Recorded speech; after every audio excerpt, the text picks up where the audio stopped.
Iniciemos con una oración en el nombre del Padre, el Hijo y del Espíritu Santo. Amén. Dios te salve María, llena eres de gracia, el Señor es contigo, bendita tú eres entre todas las mujeres y bendito es el fruto de tu vientre Jesús. Santa María, Madre de Dios, ruega por nosotros pecadores, ahora y en la hora de nuestra muerte. Amén. María, trono de la sabiduría, ruega por nosotros. En el nombre del Padre, el Hijo y del Espíritu Santo. Amén. Bueno, estimados amigos, entonces aquí voy a utilizar la presentación que ya les comenté, es de un curso que se realiza con otro grupo de familias. De hecho, creo que dentro de los asistentes ya hay algunas de las personas que han escuchado esta charla. Pero entonces, como es un requisito dentro del proyecto de la escuela de CAEPIC para la formación de los niños, entonces es necesario que escuchen estas charlas, ¿sí? Son charlas, no son clases, no son conferencias ni son seminarios, porque la idea es dar como un contenido asimilable y un contenido con el cual ustedes puedan interactuar, ¿sí? Que en este caso es conmigo. Entonces, hace 8 días habíamos visto el primer mandamiento, lo habíamos terminado de ver, de hecho surgieron muchas preguntas relacionadas con cómo actuar frente a ese tipo de temas, y la conclusión es que pues bueno, hay que mantenerse en estado de gracia y recurrir frecuentemente a los sacramentos, y si por ejemplo ya hay cosas que son muy graves, pues pedirle a los sacerdotes que con su consejo den las directrices.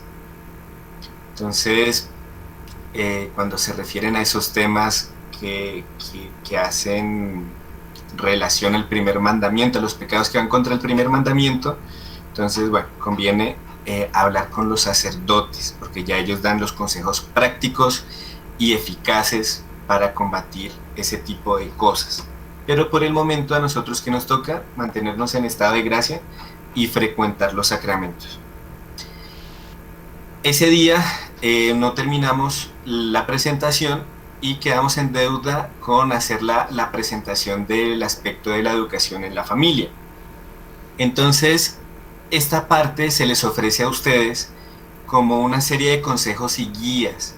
No es la tabla de salvación, no es el manual donde van a encontrar la solución a todos los problemas, no, porque es que ya cada uno en particular tiene unos problemas distintos, tiene unas experiencias distintas, y por eso estos son como una especie de principios que ustedes tienen que ir aplicando en la medida que vayan creciendo sus hijos. Algunos tienen niños bebés, hay otros que están aprendiendo a caminar, hay otros que ya tienen uso de razón, hay otros que son preadolescentes y hay otros que ya son adolescentes. Hay otros que ya están llegando a la mayoría de edad. Pero entonces hay un principio básico en todo, y es que ustedes como padres de familia, Dios les dio la misión de educar a sus hijos y de enseñarles el camino para llegar al cielo. Una vez ellos crezcan, se emancipen y pues se alejen de la casa y armen otro hogar o escojan una vocación religiosa o sacerdotal, ya ustedes han cumplido con la tarea, ¿sí? Y les queda solamente a ellos seguir los consejos que ustedes les dan. Por el momento, como ellos están subordinados a ustedes, pues tienen la obligación de obedecerlos y ustedes tienen la obligación de guiarlos. Entonces, ese es uno de los puntos de esta parte del curso. Lo segundo es que estamos en un mundo donde se presentan muchos problemas relacionados con la educación, porque muchos de nosotros no nacimos en familias tradicionalistas, no nacimos en familias que tuvieran esos valores católicos tan arraigados, y nos ha tocado conocerlos es después de nuestra edad adulta. Entonces es bueno mirar otros modelos para saber cómo enfrentarse y cómo reaccionar ante los problemas que nos ofrecen algunas veces los hijos. Además que en el proyecto de CAEPIC por ser una educación que es bastante buena, y pues doy fe por la calidad de los profesores que están, muchos con un nivel para dictar en universidades. Entonces los niños y los jóvenes que estudian en este proyecto terminan con una capacidad crítica y analítica bastante alta, por el tema de la fe, porque asistimos a una misa tridentina, por el tema de ser contracorriente, porque muchas veces estamos en contra de algunos principios y postulados que el mundo moderno dice que son aceptables y que son eh, dogmas del mundo moderno. Muchas veces malos ejemplos que se proponen y que los jóvenes y los niños del proyecto pues van reconociendo que no son formas de ser ni de vivir para estar en este mundo. Entonces, eso les aumenta su capacidad de argumentación, y a la hora en que van a discutir con ustedes se vuelve una cosa un poco molesta, pero entonces hay unos principios que se tienen que dar para que ustedes también sepan guiarlos y sepan dirigirlos y ordenarlos, ¿sí? En este proyecto se tratan de hacer las cosas muy bien, y de hecho se tratan de hacer de forma muy concienzuda, pero igual somos seres humanos, somos perfectibles, estamos en ese proceso de santificación para ganarnos el cielo. Entonces también hay cosas que a lo largo del camino se tendrían que ir corrigiendo, y hay otras pues que se tienen que ir afianzando. Entonces, en este caso, en estas charlas, pues la idea es dar un criterio también y una formación en esos vacíos que nosotros tenemos. De hecho, cuando estábamos de forma presencial, en algún momento en una charla que hubo de padres, un tema sencillo, y era decir, bueno, ¿se saben los mandamientos de la ley de Dios? Y muchos no se lo sabían. O, por ejemplo, ¿saben cuáles son las condiciones que reúne un pecado mortal para que un pecado sea mortal?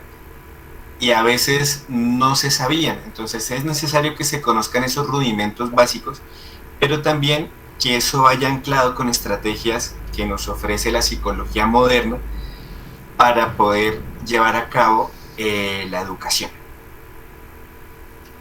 Listo. Entonces, vamos a ver hoy, bueno, ya hice la presentación, vamos a ver algo de la virtud y nos vamos a enfocar especialmente en la obediencia y en la responsabilidad.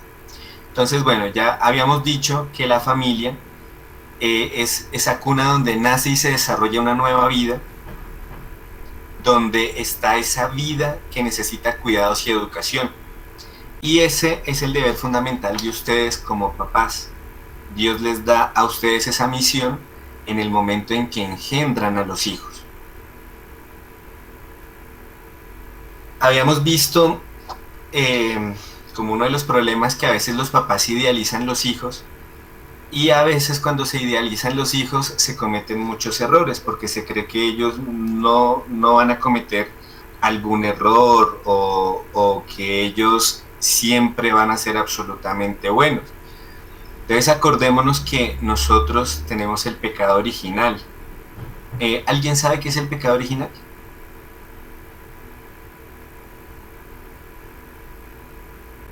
Es el pecado de nuestros primeros padres. Es el pecado de nuestros primeros padres que nosotros tenemos desde nuestro nacimiento. Así es. Y ese pecado original,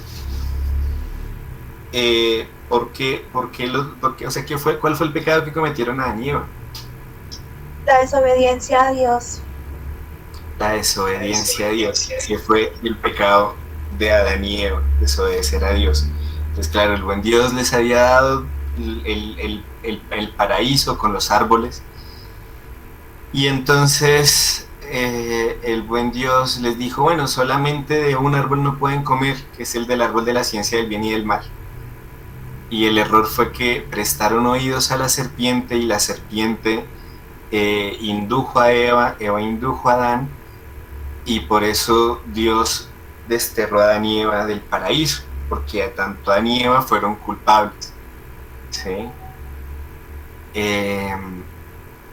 ahí es un tema misterioso porque pues ellos no tendrían por qué haber caído, pero igual acuérdense que estaban en un momento de prueba. ¿Sí? Adán y Eva tenía la ciencia infusa, pero a pesar de eso era un momento de prueba para ellos dos. Entonces, como era ese momento de prueba para ellos dos, entonces cometieron ese error de cometer del árbol de la ciencia del bien y del mal. Entonces, esas secuelas nos quedan a nosotros, desde niños. Entonces es la famosa inclinación al vicio o lo que a veces en la espiritualidad se estudia como el tema de las estrategias de las virtudes para atacar los vicios que nosotros tenemos por inclinación natural. Un filósofo en el transcurso de la historia, Juan Jacobo Rousseau, dijo que el hombre era bueno y la sociedad lo corrompía. Eso no es tan cierto, porque si el hombre es bueno y la sociedad lo corrompe, entonces ¿quién corrompió la sociedad? Siendo la sociedad un conjunto de hombres. ¿Sí? Entonces es una tautología, es una cosa que se cae por su propio peso. Entonces hay una justificación filosófica y una justificación política y una justificación religiosa justamente en el tema de la idealización de los niños. Entonces los papás muchas veces creen que los niños son absolutamente buenos y no, los niños necesitan una corrección, los niños necesitan una guía. Ojo, aquí no me entiendan, ¿ustedes han visto alguna vez un video de una canción de Pink Floyd? Me puse un poquito liberal. La canción se llama Another Brick on the Wall. ¿Alguna vez han visto el video de esa canción? Bastante Pocho, allá yo. Bueno, ¿quién no lo ha visto? Que prenda el micrófono y diga, no lo hemos visto. Uy, es un silencio elocuente, todos lo han visto. No, Luisa no lo he visto. Ah, bueno, Luisa no lo ha visto, No. bien. Tenemos una alma. Bueno, Rosalba tampoco, bueno, hay dos almas que todavía no se han... Debería ponerlo, Mauro, y comparte ahí el video como para verlo más allá de la música. Sí. Hay una escena del video bastante fuerte que creo que va para allá, para lo que usted va a decir. Claro, entonces, primero les voy a contextualizar el video. El video muestra una sociedad donde hay unos niños que están en un colegio y el colegio funciona como una fábrica, pero es un colegio supremamente estricto, rígido, riguroso, y es una educación más enfocada como en aprender conductas que en formar el alma y formar la inteligencia, ¿sí? Entonces, es un video que hacen rockeros. Pink Floyd es un grupo de los años 70, 80. Lo conocí gracias a un obispo. Entonces van a decir, ¿por qué? Claro, porque es que este obispo estudió en Cambridge y él, antes de ser sacerdote católico, él fue profesor en esa universidad y él estudió con Roger Waters, que creo que es uno de los integrantes del grupo, ¿sí? Entonces, este obispo le llamó mucho la atención la música que Pink Floyd hacía, pues porque se conocía con alguno de los integrantes del grupo y pues después siendo obispo, ya teniendo esa conciencia moral sobre el pecado, pues entonces él le llama la atención ese tipo de música, ¿no? de mensajes de la música, más que la música.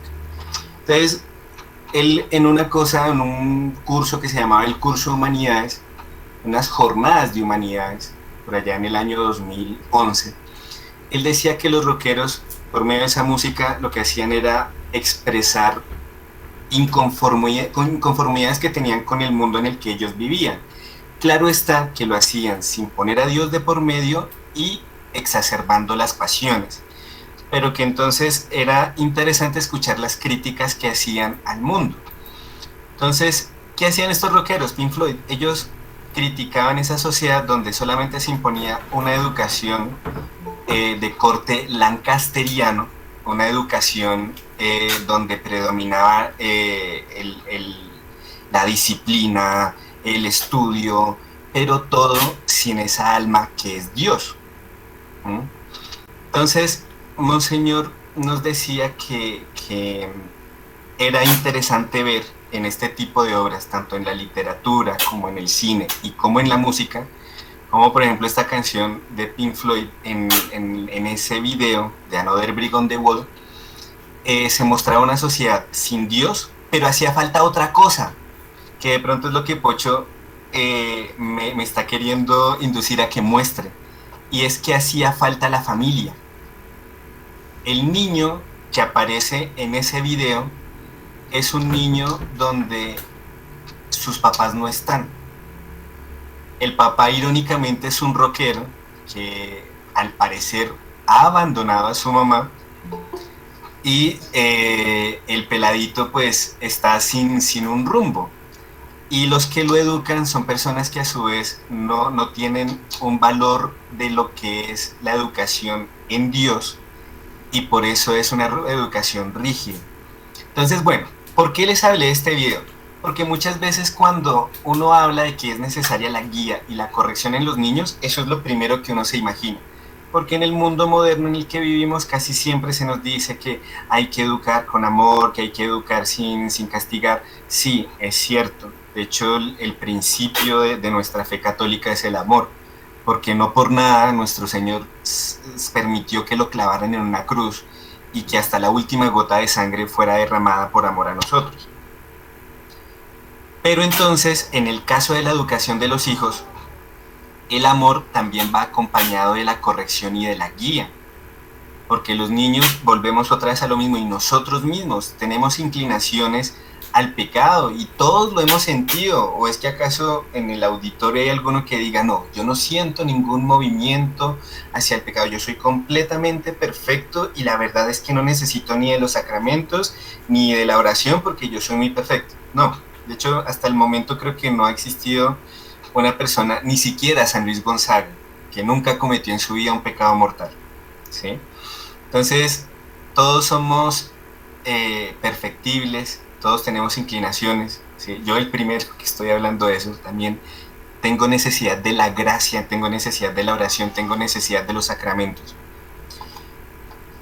Y asimismo, los niños y los jóvenes, los adolescentes, necesitan esa guía, necesitan esa corrección. Entonces, un obstáculo para poderlos educar y guiar bien es el tema de la idealización. Porque, ¿qué pasa? Si yo idealizo un niño, pues voy a creer que es perfecto, y si creo que es perfecto, entonces nunca va a hacer nada malo, entonces no necesita de la corrección, ¿sí? Entonces, estas escenas que habitualmente vemos, niños malcriados que en los centros comerciales hacen que los papás queden mal, desprecios de los jóvenes, de los niños, de los hijos hacia los papás, pues que son unas cosas graves. De hecho, cuando se confiesan los niños, deberían confesarse de este tipo de conductas que a veces tienen contra sus papás, cuando no ayudan en casa, cuando son berrinchudos, cuando los avergüenzan en público, cuando los papás los mandan a obedecer y no obedecen con presteza, no obedecen con rapidez. Algunas veces niños que llegan a ignorar a los papás y sobre pretexto de andar con los celulares, entonces están ahí en otro mundo. Entonces, ¿por qué los niños son así? ¿Ustedes por qué creen que los niños llegan a tener esos comportamientos? Porque nosotros los permitimos, porque no los corregimos. Tal cual.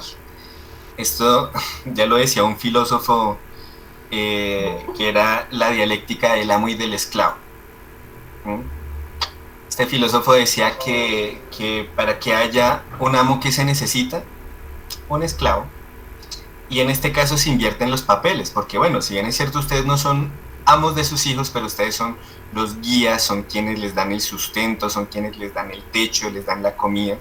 Y no solo les dan una comida material, sino la espiritual, que es la educación religiosa y la educación intelectual.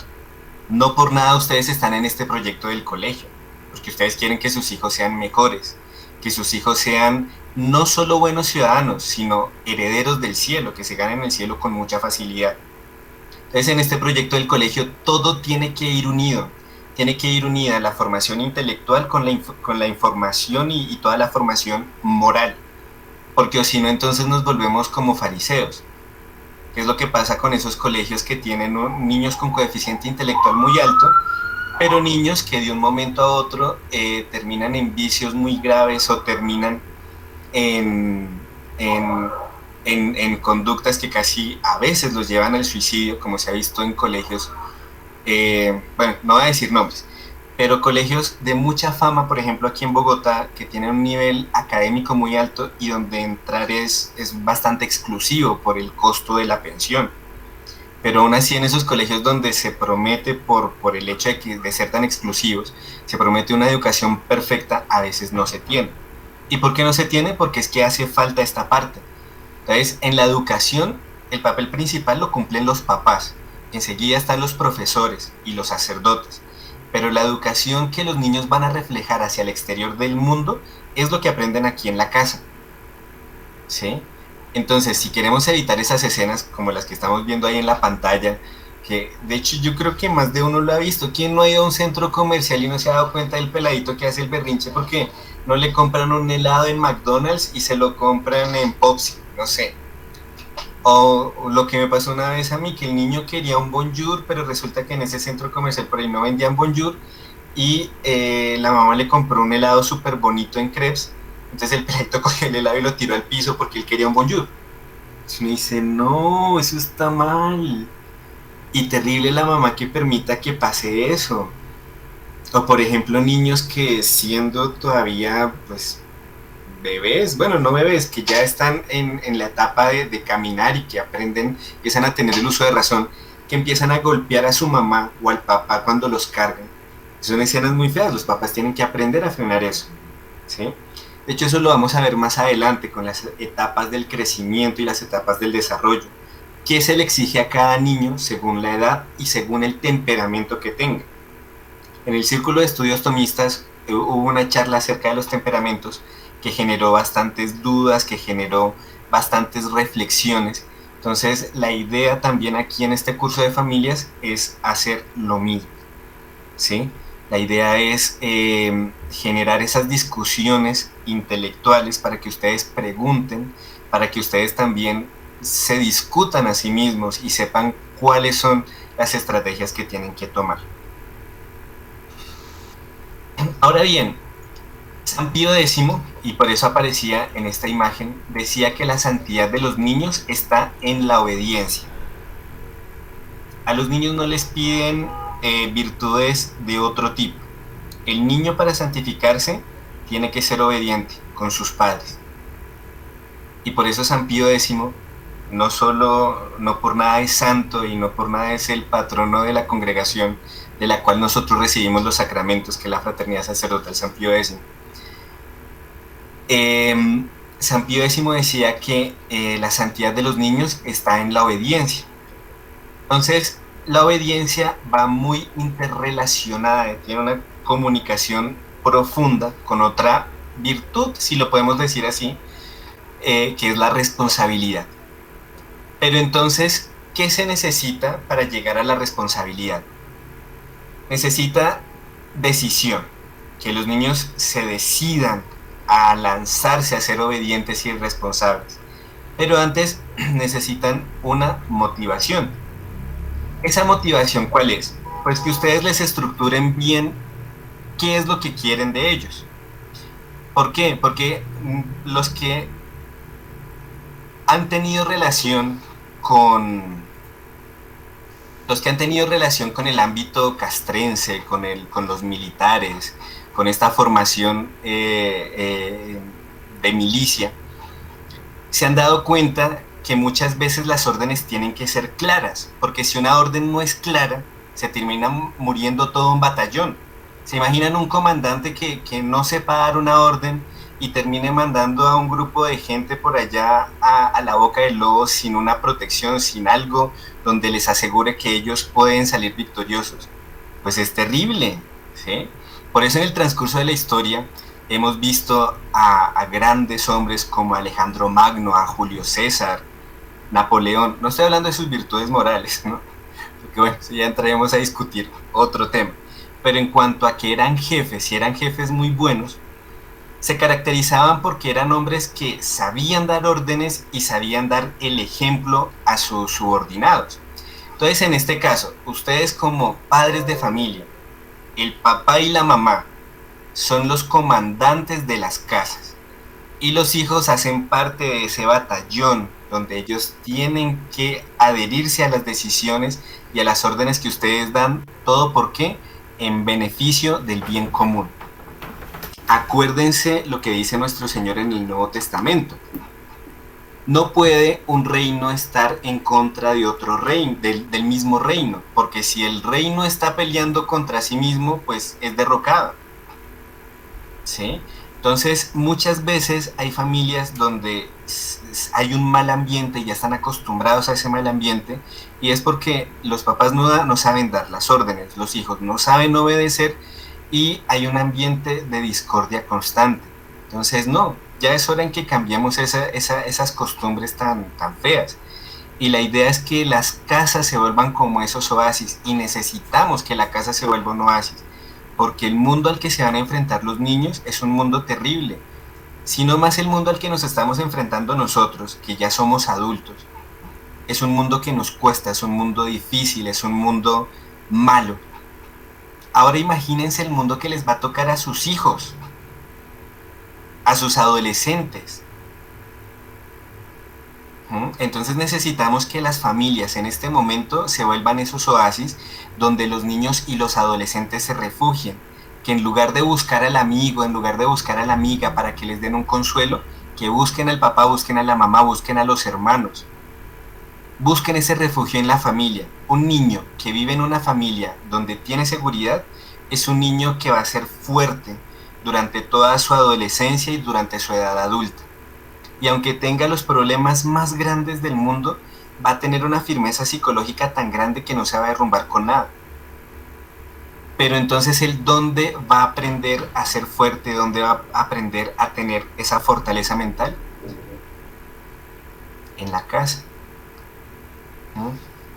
Entonces,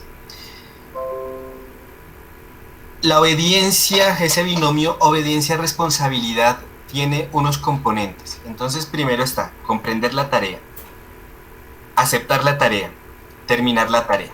Esos son los tres componentes de ese binomio obediencia-responsabilidad. El niño tiene que comprender la tarea. Entonces, para que la tarea se comprenda, ¿qué tiene que pasar? Pues que el papá le sepa dar bien la tarea, que le sepa decir la tarea, que le sepa explicar la tarea.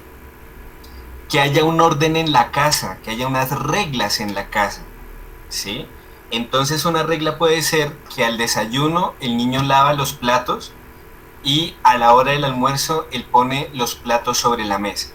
La verdad no es un trabajo extremadamente arduo y agotador, ¿no? Sino que al contrario, le va creando un orden, le va creando una disciplina y una responsabilidad para con la casa. ¿Por qué? Porque es que si ustedes no les ponen responsabilidades para con la casa, los peladitos se acostumbran a, mamá, papá, me voy para la casa de Pepito, me voy para la casa de Pepita, después nos vemos. Y la mamá a veces con un montón de tareas en la casa, el papá también con cosas por arreglar, y resulta que el hijo sale y se va. Entonces, la idea es evitar eso. Y para evitar eso, entonces, hay que inculcar este binomio, obediencia-responsabilidad. ¿Cuáles son los principios? Comprender la tarea, pero antes de comprenderla tiene que haber un orden en la casa, unas reglas en la casa. Listo. Después de que el niño comprende la tarea y que el papá le dio bien la tarea, pues viene la aceptación de la tarea. ¿Y qué es la aceptación de la tarea? Pues que el niño asienta, que él adhiera con su voluntad. Paréntesis. ¿Cuáles son las potencias del ser humano?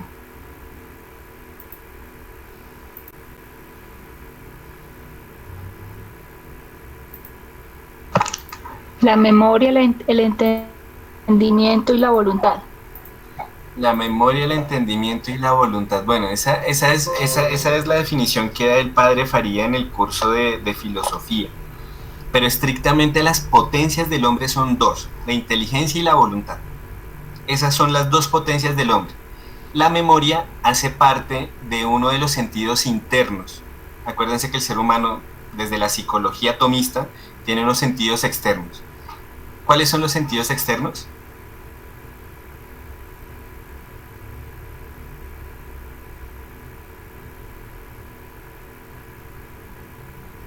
Nosotros cómo percibimos el mundo. Dale, A través de los sentidos. ¿Y cuáles son? Olfato, Olfato, tacto, tacto, vista, oído. oído, gusto y bueno, los Tacto. cinco sentidos. Los sentidos internos son otros. Entonces se refiere al sentido común, se refiere a la memoria, ¿sí? Entonces eso es importante que lo tengamos en cuenta. La memoria no es una potencia del ser humano, hace parte de los sentidos internos. Entonces las potencias son... ¿Perdón? Mao, qué pena. ¿La imaginación también es un sentido interno? La imaginación es un sentido interno que se correlaciona con la memoria, porque la imaginación saca el material de la memoria, pero la función de la imaginación es crear cosas que no existen. En cambio, la función de la memoria es guardar cosas que existieron, pero hacen parte de los sentidos internos. Así es, Vivi. Entonces, esto es bueno conocerlo para que ustedes también sepan, por ejemplo, guiar a sus hijos. Si un niño va a ser artista, pues es necesario que se llene la cabeza con imágenes. Si va a ser artista plástico, ¿no? Si va a ser un artista en cuanto a los temas musicales, pues es necesario que llene la cabeza de melodías, que llene la cabeza de notas. Y por eso es necesaria la preservación del reggaetón, de toda la música basura, ¿no? Iban a decir algo en el chat, José Miguel, no sé. Yo quiero preguntar, ¿cuáles son entonces los sentidos internos? No Los tengo sentidos- la edad en ese tema. Los sentidos internos son el sentido común, la imaginación y la memoria. Hay un cuarto, pero ahorita no lo recuerdo, la verdad, no preparé la clase para hablar de los sentidos internos, pero los principales son esos tres. Sentido común, imaginación, memoria. No, la verdad no me acuerdo. Discúlpame, estoy agotado mentalmente. Entonces no me acuerdo. Perdóname esta falta de memoria, pero no me acuerdo. No sé si alguien sabe o los recuerda.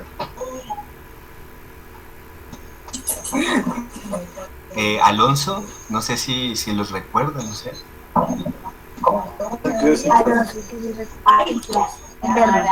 No, Mauricio, Ah, bueno. no lo Listo. recuerdo. Sí, como encendieron el micrófono pensé que iban a hablar, perdón. Bueno, entonces, eso, de hecho, esta parte de la antropología atomista es una charla que se le tendría que dictar a los profesores justamente para que ellos vayan desarrollando las potencias que se relacionan con sus materias, ¿sí? Entonces, eso es una cosa que queda en deuda y cuando la hagamos, entonces, por medio de Ricardo, que es el que coordina el proyecto, les haré saber al grupo de padres de familia acerca de la charla. ¿Listo?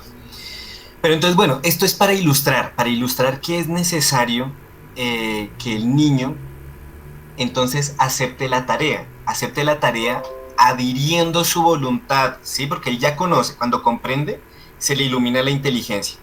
Y cuando acepta la tarea es porque se le mueve la voluntad, ¿sí? La voluntad se adhiere a algo. Entonces, esto es muy tomista, es muy lógico. Entonces, se adhiere a eso, pero hace falta algo, porque acuérdense que en Colombia siempre decimos, ay, tiene mucha iniciativa, pero poca terminativa. Entonces, no solo es comprender y aceptar la tarea, porque, por ejemplo, hay mucha gente que le gusta tener iniciativa para muchas cosas buenas, yo el primero, pero a veces me hace falta tener la terminativa. Entonces, es necesario que fortalezcamos nuestra voluntad y la de los niños para que terminen la tarea.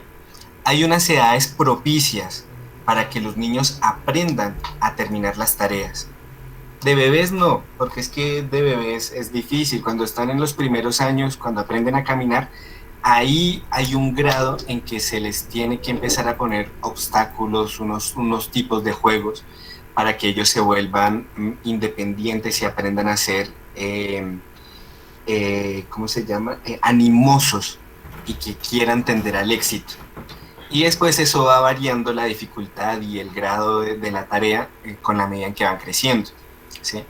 Pero entonces, bueno, hasta el momento, quedaron claros estos componentes de este binomio obediencia-responsabilidad?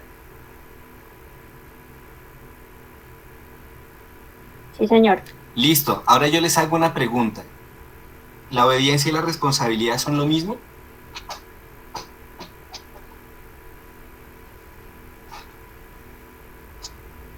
No, señor. No. ¿Y por qué no son distintas? A ver, ¿cuál es la diferencia? Para mí obediencia es hacer lo que te mandan a hacer en el momento que debes hacerlo. Y responsabilidad es cumplir con tus deberes sin que te los estén recordando. Algo así más o menos, creo yo. Excelente. Ahí con lo que acabaste de decir, diste en el clavo a las dos cosas. Obediencia, me mandan, o sea, hay un factor externo. Responsabilidad es porque debo, hay un factor interno. ¿Sí? Esa es la diferencia. Pero las dos, ¿qué tienen en común?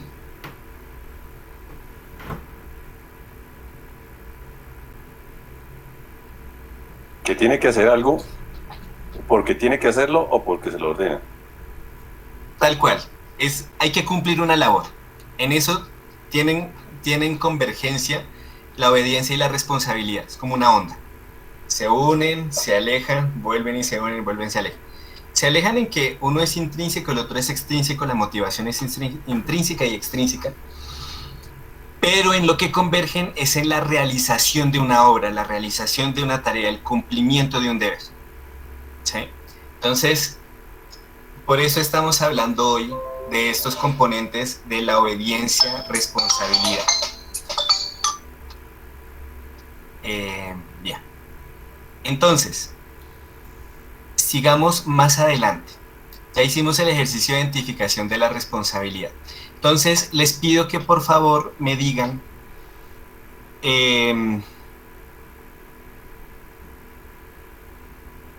a qué pertenece un ejemplo de lo que voy a dar. Juanita tiene que ir al colegio, pero resulta que ella se quiere quedar durmiendo.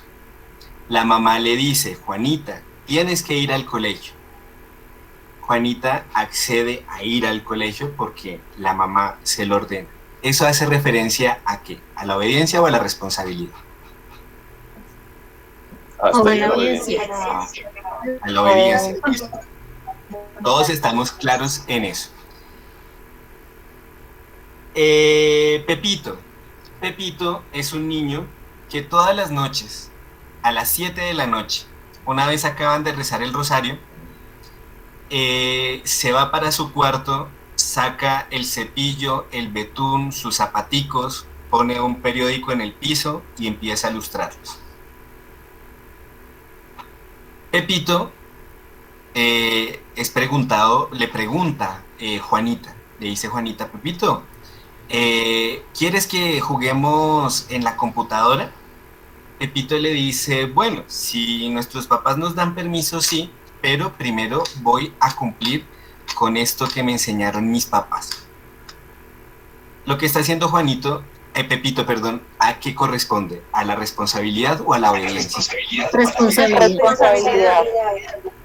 Responsabilidad. A pesar de que los papás hubo un primer momento en que le enseñaron, a pesar de que hubo un primer momento en que los papás le dieron esa directriz, pero ya él lo hace de forma autónoma, porque la clave del ejemplo estaba al inicio.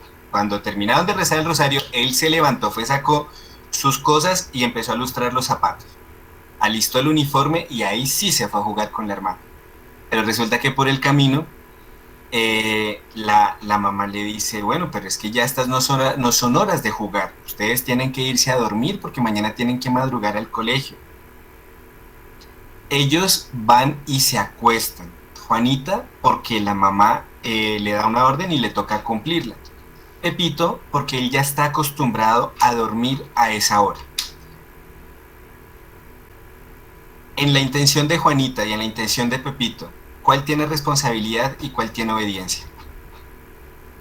Obediencia a Juanita y Pepito responsabilidad. Tal cual. Listo.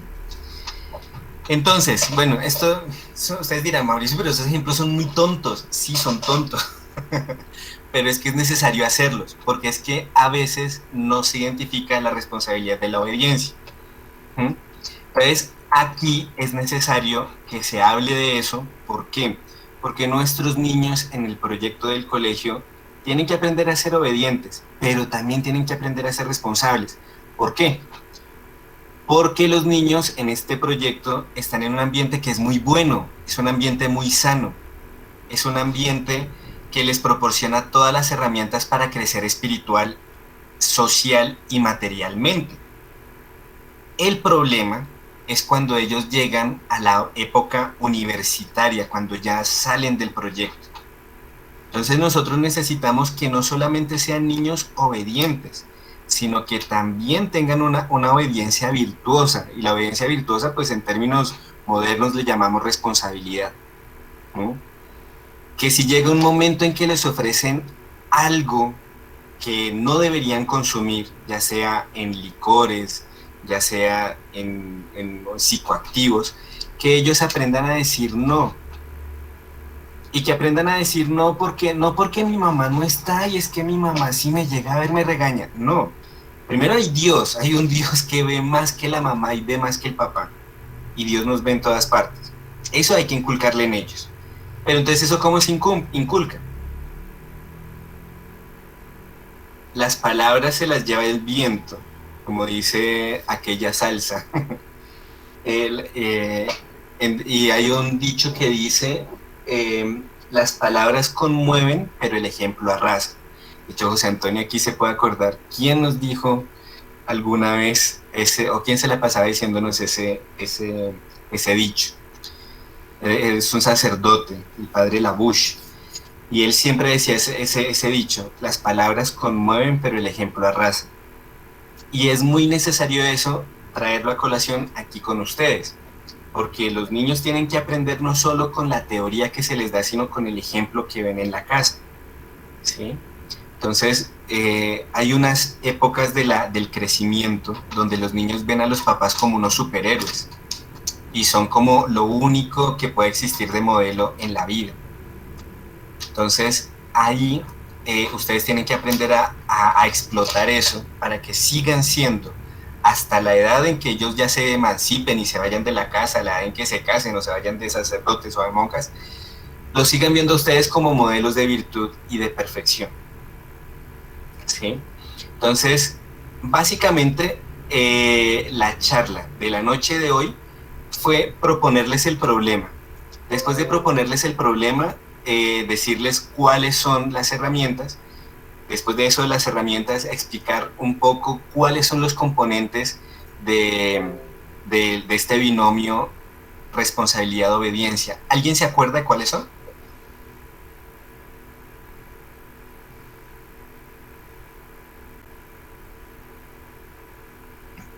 Hacer la tarea, cumplir la tarea. Se me olvidó el otro. Dímelos en orden, por favor. Acuérdense que todo tiene un orden, porque por eso hablé de las potencias. Está la inteligencia, la voluntad. Comprender la tarea, aceptar la tarea y terminar la tarea. Muy bien, exacto. Comprender la tarea, hacer la tarea y terminar la tarea. Sí, tal cual. Así es. Aceptar la tarea y terminar la tarea. La inteligencia se adhiere a algo, la voluntad después se adhiere a lo que la inteligencia le muestra. Y una vez estas dos potencias están unidas a un fin, pues lo terminan. Listo. Entonces, no se les vaya a olvidar eso, por favor, porque se supone que en estas charlas la idea es que ustedes vayan aprendiendo estas, o vayan memorizando, no aprendiendo, porque ya lo saben, sino que la idea es que lo memoricen, ¿sí? Que memoricen estas cosas. Y a la hora en que ustedes tengan que ponerlo en práctica, pues vayan aplicando estos principios que se dan acá. Listo, después de haber visto estos componentes del binomio responsabilidad-obediencia, hicimos a la inversa, después definimos qué fue la obediencia, qué es la responsabilidad, vimos unos ejemplos de ellos y las consecuencias a futuro, por qué es necesario que posean estas dos virtudes, por decirlo así. En realidad es una sola, la obediencia. Pero entonces es necesario desglosarla un poquito para que podamos entender mejor qué es lo que queremos. ¿Sí? Hasta el momento, ¿hay alguna pregunta, una sugerencia, algún comentario? No, señor. Bueno, gracias, Angie.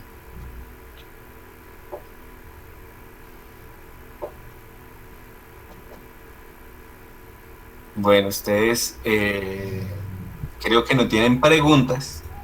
Es un silencio elocuente. Pero entonces, por lo menos, si yo qué sé, me diese por preguntarle a alguno acerca de el primer cuadro que vimos en la presentación. La pregunta. Dime. Buenas noches, profe, con Juan Carlos. Hola, don Juan Carlos, buenas noches. Tú ahora, profe, hablabas algo sobre cuando nosotros como que no leemos los defectos a nuestros hijos y los idealizamos. Y pues en mi caso, pues personalmente me ha sucedido es como lo contrario, porque pues tú sabes que uno tiende como a repetir como la historia o los modelos que quedan en uno grabados como muy en el inconsciente, o no sé, en el alma, como que tiende uno a saber, o sea, como a no verles virtud por ningún lado, como a verles siempre los defectos, a criticarlos muchos, como que nunca, como cuando uno nunca le da la talla a nada, ¿no? Entonces, por ejemplo, en el caso con mi papá fue así, como que siempre uno tenía que esforzarse como por complacerlo, por agradarlo, porque como que nunca le daba la altura de lo que él esperaba de uno, como que esperan mucho de uno.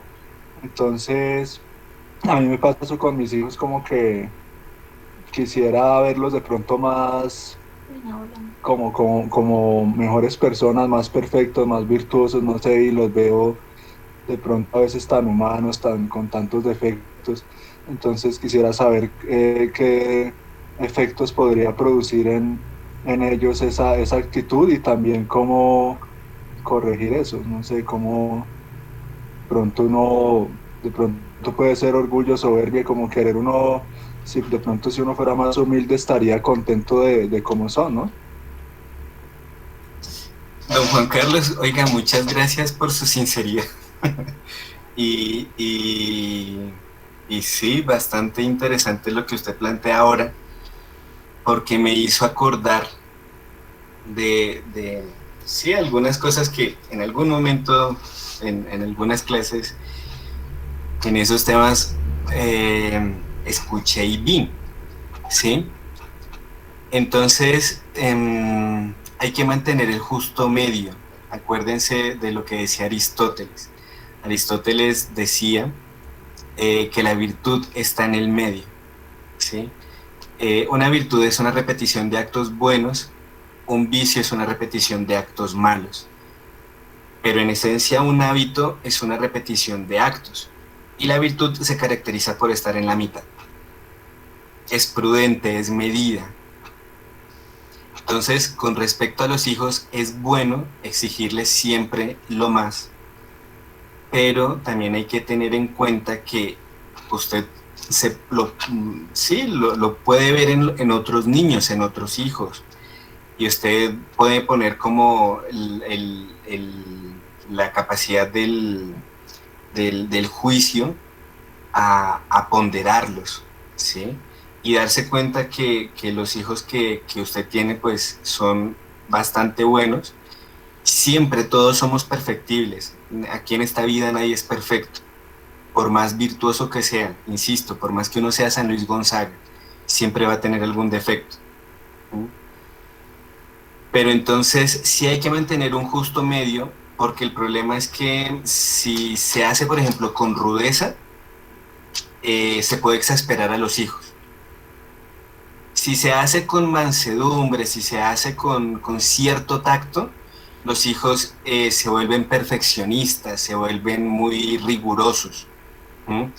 Entonces, ahí es un tema más como de mirar el caso concreto y de mirar la prudencia con que se trata. Entonces, esto es ya como en general para los otros papás.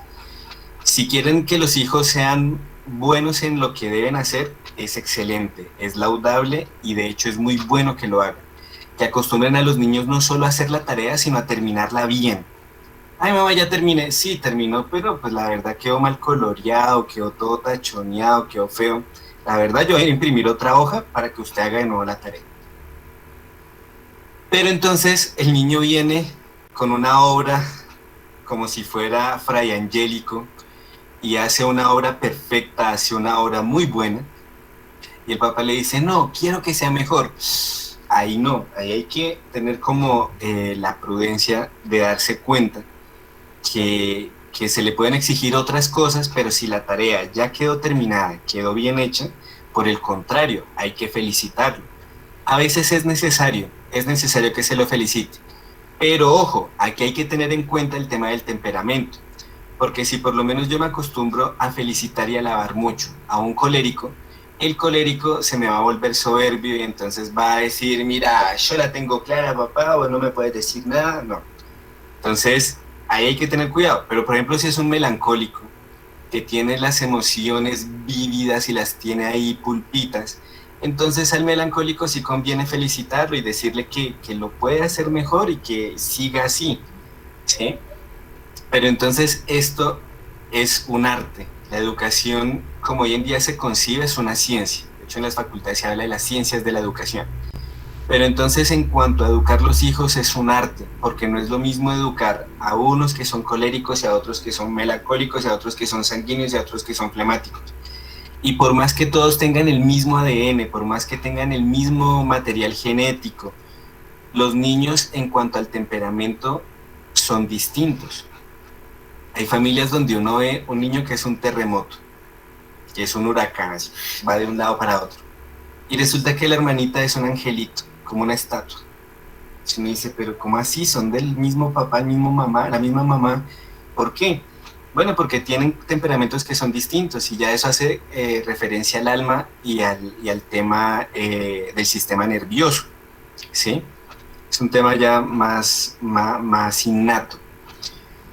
Pero entonces, don Juan Carlos, para responder la pregunta, y pues de hecho eso sí convendría hablarse, pero pues ya con unas estrategias más concretas.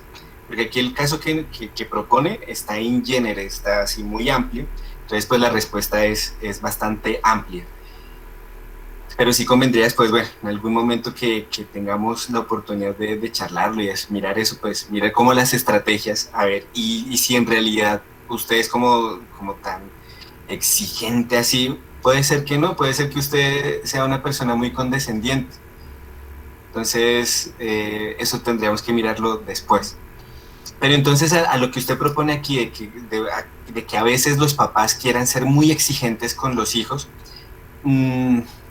yo no sé si eso sea malo, porque estamos en un mundo donde reina la mediocridad, ¿sí?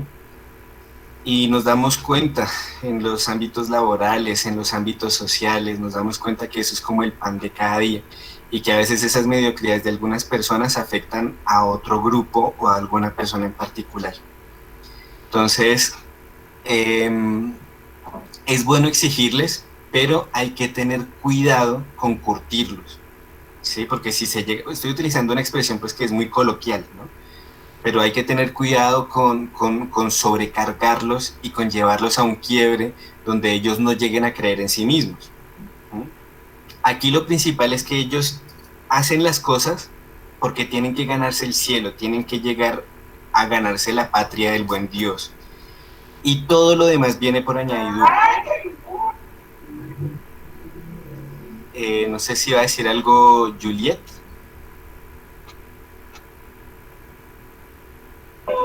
No, señor. Ah, bueno, perfecto.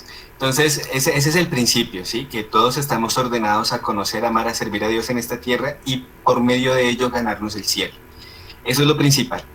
Ya lo otro, las exigencias de disciplina, las exigencias de rigurosidad para con las tareas, son buenas, es bueno, es necesario, pero hay que poner una advertencia, hay que tener cuidado con ser muchas veces tan exigentes e irse al extremo en que los hijos se sobrecarguen. Esa sería la respuesta por el momento, la respuesta así in general, ¿sí? No sé si logré ser claro con todos los ejemplos que di. Le ruego si me dice si de pronto me hice entender.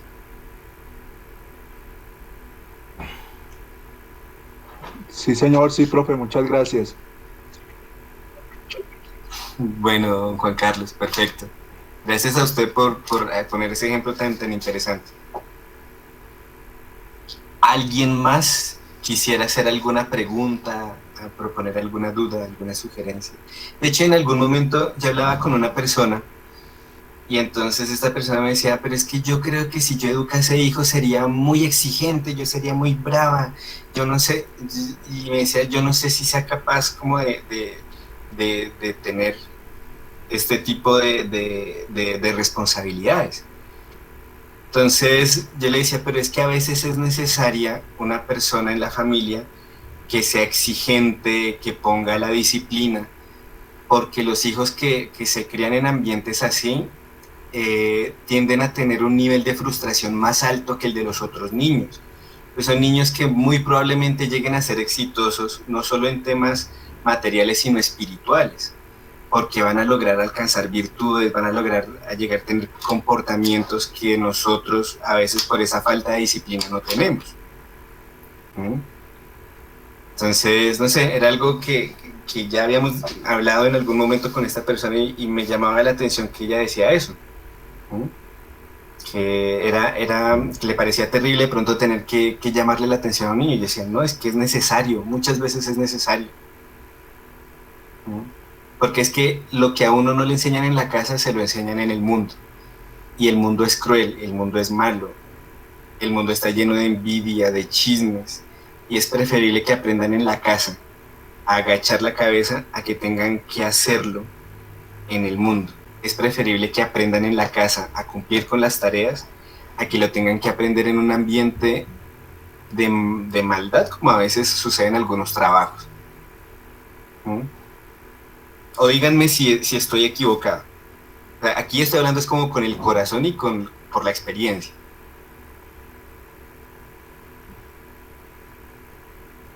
No, señor. Sí, es que sí, son cosas que son palpables, son vivibles. Bueno, estimados amigos, para ser fiel al cumplimiento del horario, son las 8:34. Muchas gracias por habernos acompañado en esta charlita de hoy. Espero haya sido de su provecho. Cualquier pregunta, duda, sugerencia, escríbanle al padre. No, mentira. No, pues si yo la puedo responder, de una, me escriben por medio de Ricardo, por medio de Viviana, no sé. Y bueno, me encomiendo a sus oraciones para que el buen Dios me ayude a ganarme el cielo. ¿Listo? Entonces, un abrazo muy grande y despidámonos con una oración. En nombre del Padre, del Hijo y del Espíritu Santo. Amén. Dios te salve María, llena de gracia, el Señor es contigo, bendita tú eres entre todas las mujeres y bendito es el fruto de tu vientre, Jesús. Santa María, Madre de Dios, por nosotros pecadores, ahora y en la hora de nuestra muerte. Amén. María, trono de la sabiduría. Ruega por nosotros. Santos ángeles de la guarda. Vigilad sobre nosotros. En el nombre del Padre, y del Hijo, y del Espíritu Santo. Amén. Bueno, estimados amigos, muchas gracias, un abrazo y feliz noche.